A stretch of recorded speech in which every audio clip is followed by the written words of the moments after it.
Yo, what's up, fellow Zelda enthusiasts? Welcome back to another episode of Hyrule Comparisons. Today we're going over the Woodlands slash Typhlo Ruins region, or as I've been referring to it, Northern Central Hyrule. It's basically everything north of the castle, west of Eldin, and east of Tabantha. It's not a particularly large portion of the map, but it does contain some of the most mysterious landmarks, most notably the Great Hyrule Forest, aka the Lost Woods, and of course the Typhlo Ruins. The towers between each game are in completely different areas of the region. The Woodland Sheikah Tower is southeast of the Lost Woods, while the Typhlo Ruins Skyview Tower is basically right in the center of the ruins. But despite their opposite positions, the general shape of the region is mostly the same between games. And as you know, for this series of comparing all the counterpart regions, I've been making up my own custom borders anyway. So with that said, we'll start on the northern edge of the map and work our way progressively south. Let's go! All the way up top in the East Deplian Badlands, we start our tour at the Zonai Shrine, and in Breath of the Wild, a white mane Lionel patrols this very spot. Continuing west along the edge of the map, there was another white mane Lionel in Breath of the Wild, where now is a decrepit giant stone skull enemy fort thing. South of here is the Deplian Badlands Cave, which can best be described as a dark labyrinth of underground tunnels with a central hub. Inside, you'll also find the TotK Shrine. Ascending back to the surface from the shrine puts us right on this pathway that runs east and west behind the Typhlo Ruins, connecting Eldin to Tabantha. This road was completely non-existent in Breath of the Wild, and it's definitely something Tears developers added to encourage exploration around this previously neglected portion of the map. There's a lot more to discover in the Deplian Badlands since the Upheaval, although back in the day this was the spawn point on the path Dinral would travel while making her way down to the Tanagar Canyon. But unlike Farosh, she'll spawn farther and farther back depending on where you set your campfire. Southwest, back to the edge of the map, is our first double Korok spot of the video. In Breath of the Wild, you would stand near a pinwheel spawning 3 balloon targets, and in Tears of the Kingdom, where that pinwheel was, is where the missing rock is in the Circle of Stones. Also here was a third white mane Lionel in Breath of the Wild, where now we have Addison trying to install one of Hudson's signs. He has my support. Heading now pretty far to the east before we hop into the Typhlo Ruins themselves, let's hop over them to visit this medium-sized monster stronghold in Breath of the Wild. At the top were 2 chests, one with a ruby and the other a sapphire. In Tears of the Kingdom, this big mound still has some red lights around it, kind of marking it as enemy territory, although on top there's only one bokoblin attacking a fellow traveler named Benny. Where she's being attacked was one chest, and where her tent is set up was the other. But for saving her, instead of 2 gemstones, you get a bowl of tomato seafood soup.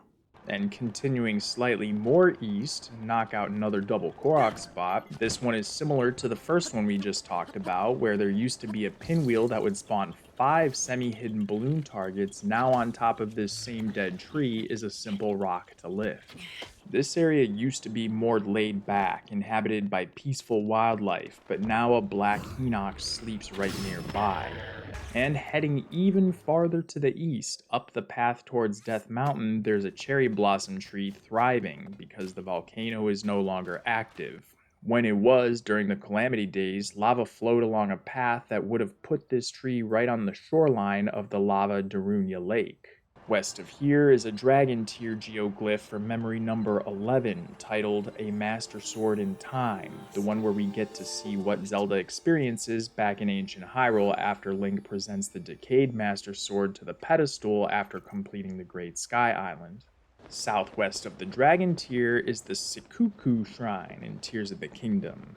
Heading west along the bit of land between the Lost Woods and the Typhlo Ruins takes us to the Draenen Highlands Chasm, where Dinral can dive down to the depths along her new route, and where a Korok used to live inside an acorn of a hollowed out tree log.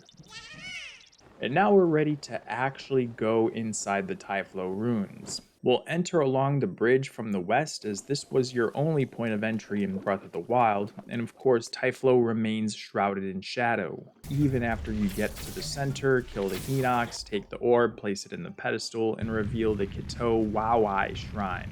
But that's okay, because the rubble and the statues and pillars are all in the same place, minus the little bird statues you'd light with a torch to find your way. Where some of these were, there's little piles of rubble. Some spots there's like a rock to lift maybe, or bald patches. It is kind of hard to tell exactly where they were, but in Tears of the Kingdom you can walk the exact route. In Tears, the Typhlo Ruins Skyview Tower stands where the Hinox used to lay, and where the shrine was, we now find another Korok. This time it's hidden in a metal block piece puzzle. As for the orb pedestal, while it's not exact, this is basically where we talk to Kazul to initiate a side adventure investigating the Typhlo Ruins. Then, down in the southwest corner of Typhlo used to be another treasure chest containing a ruby, where now is a Korok underneath a rock. Leaving Typhlo and moving to the southwest, as we start heading up Mount Drina, we find the Kikakin Shrine in Tears of the Kingdom. The topography has changed here, going from having a mound on this spot to being flattened out enough to accommodate the shrine. Further up Mount Drina, as we approach another double Korok spot, we'd break into the first level cold barrier in Breath of the Wild, but the temperature has risen enough to stay comfortable up here now. The Koroks at the peak are only a pseudo match. There used to be a rock to lift, and now it's a corked up, uncork the little guy puzzle. But technically, it's a treasure for Korok swap up here, because in Breath of the Wild, a treasure chest containing a knight's halberd is in the exact spot where the corked up Korok is in Tears. However, the Korok itself is an identical match between both games.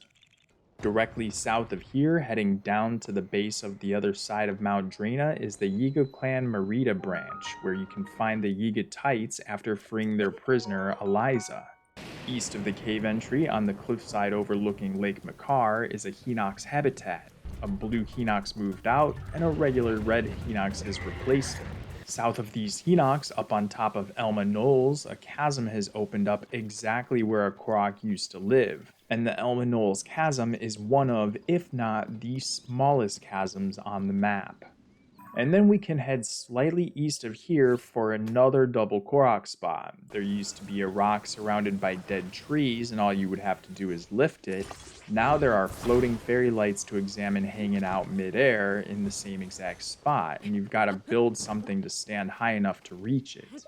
Down the southwest side of Elma Knolls, we find the Elma Knolls Well, one of the few wells to look more like a cave inside with more dark passages to navigate. This one's also cool enough to contain a shrine, the Ten Matin. In Breath of the Wild, this well did exist, but of course was purely aesthetic. And just south of that is another Hinox neighborhood where a blue one used to live, and now a red one has moved in. So then, moving east across the Rauru Hillside, we get to the Helmhead Bridge, where there used to be a silver rupee inside a treasure chest underneath in a little nook. Now in this same exact spot, there's a jar to shoot that'll get your Korok seed. Now, moving up the path to a bog, we find the Rauru Settlement Ruins, which has more going on in Tears, likely because Nintendo brought in King Rauru as a main character, so they wanted the ruins named after him to be somewhat noteworthy. Firstly, there's a treasure hunter side quest to complete here, and a well to explore. Dropping inside lands you on a tiny island surrounded by a mud bog, and on the other side is one luminous stone deposit and a decent bright bloom seed farming spot. Back on the surface, on the opposite end of this mud bog, is the Rauru Hillside Cave, which has a few secret side rooms and one main hub occupied by Horriblins. Eastward along the path brings us to the Woodland Stable, notable for its beautiful outdoor patio, and also is one of the 4 where the stable trotters set up a stage in Tears of the Kingdom. This stable is also where Hestu would stop on his way from Kakariko to the Korok Forest back during Breath of the Wild. And of course, it also has an explorable well, which was non-existent in Breath of the Wild, by the way. It features a hidden hot spring behind a wall of bombable rock. The nearby shrines, meant to be convenient fast travel warp points to get to the stable, are the Zonai Ekochiu and the Shika Miro Shas.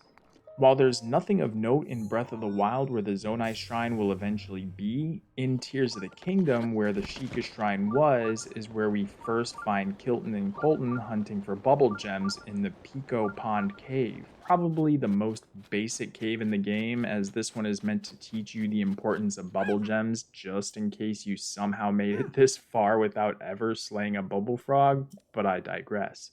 And we can see more road has been carved out heading eastward and then curving up to the north again, heading to connect to the roads in Eldon, as I've already mentioned when I covered that region. So heading west into the Minshi Woods, we see another small path has been carved out since the Calamity, leading to one of the 4 great fairy fountains right on the shore of another muddy bog. In Breath of the Wild, instead of a fairy fountain, this was a partially sunken giant skull with a treasure chest containing a sapphire. And generally speaking, the military training camp bog liquid has receded a bit over time. On a small island in the muddiness of the training camp is another silver rupee for a korok seed swap, where once was a chest just sitting there, now is a rock to lift.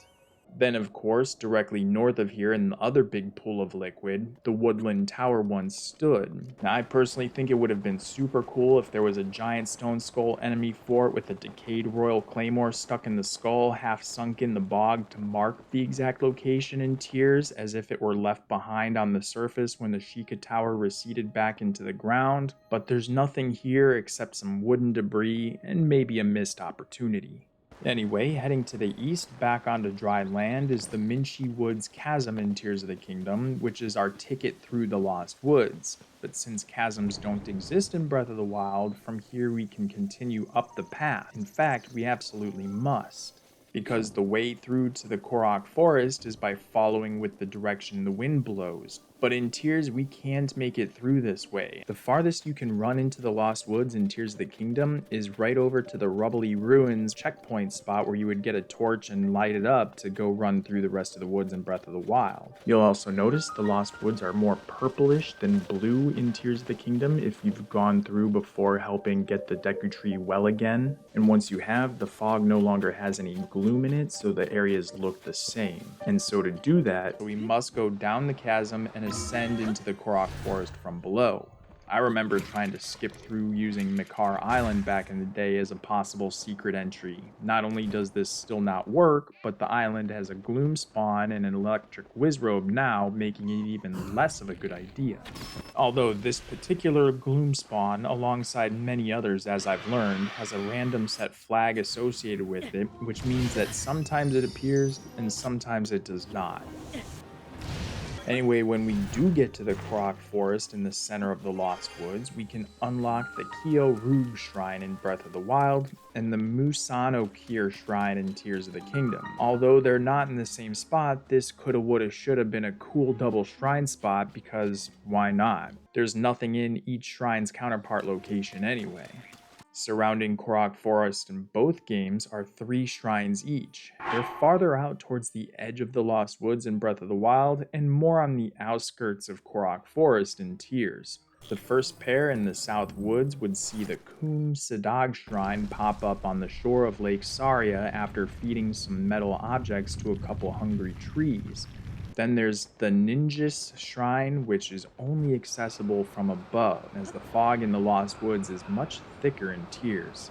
It's impossible to visit the counterpart locations between these 2 shrines, which is unfortunate. The second pair in the northwestern woods was the Dag Choka, which is found by stealthily watching over that little Korok making his way through the woods all by himself in Breath of the Wild, and the Sakun Bomer, which is located along that Korok's old walking path. This path is now conveniently lit up by blue nightshade, but we cannot walk all the way to where the Sheikah Shrine was, even though the nightshade points us in this direction. Also, there was definitely not a stone talus in the Lost Woods during the Calamity.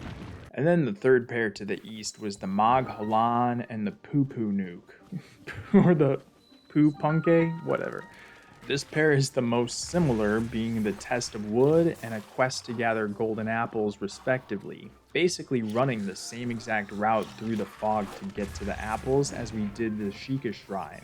The Zonai Shrine is right at the beginning of the path. back to the center of Korok Forest because you must go there to complete a main quest in both games. In Breath of the Wild, we recover memory number 18, the Master Sword, showing us when Zelda placed the sword in the pedestal. In Tears of the Kingdom, we see the scene where she and Link return and he pulls it out, which confuses me a little bit because he's got his ponytail but she's got her short haircut. So is this scene showing him pull out the Master Sword after waking up and that he hadn't yet come back for it during the events of Breath of the Wild? This pedestal has two silent princesses growing on one side and one on the other in both games, a pattern seen in other games throughout the series. Both Hestu and Chio keep their assigned seats in the forest between games.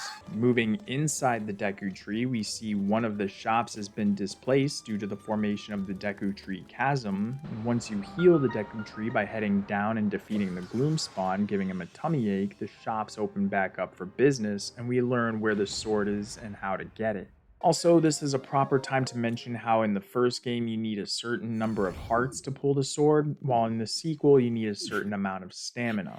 Now, heading up to explore the very top of the Great Deku Tree, we find Walton, the sleeping trivia master and scavenger hunt enthusiast. He'll give you a diamond if you answer all his questions in Breath of the Wild, and a triple shot bow if you find all the items he's hidden in Tears. Behind him on the wall in both games, a rushroom grows, and in the center, also in both games, sunset fireflies will spawn. Did I miss anything cool? Let me know in the comments. If you enjoyed the tour, please leave a like on the video, it helps me out so much. And now guys, I don't want to do integrated ad sponsorships on my videos. I'd rather be publicly funded by a small group of people who genuinely appreciate the content I create, and then reciprocate my appreciation by giving you exclusive videos, early access to videos, other cool things like emotes and discounts on merch, etc. So if you're one of those people, please consider joining the Zelda Enthusiast Club for as little as 1 rupee a month, or whatever that converts to in USD. Y'all showed significant interest in seeing a video about the state of the Hyrulean economy as it pertains to the changes we see between these two games, and let me confirm right now, I'm already writing the script. I'm on it like an investigative journalist researching all the potential geopolitical phenomena contributing to the economic downturn since the Upheaval. Coming soon. Next is going to be the Hebra region, so subscribe to make sure you catch that when it drops. After that, we've only got Hyrule Ridge and Tabantha left before we move on to other projects. Anyway, thanks again for watching. I'll be back as soon as I can with more content. And until then, stay cool and always keep punching out there. Aloha.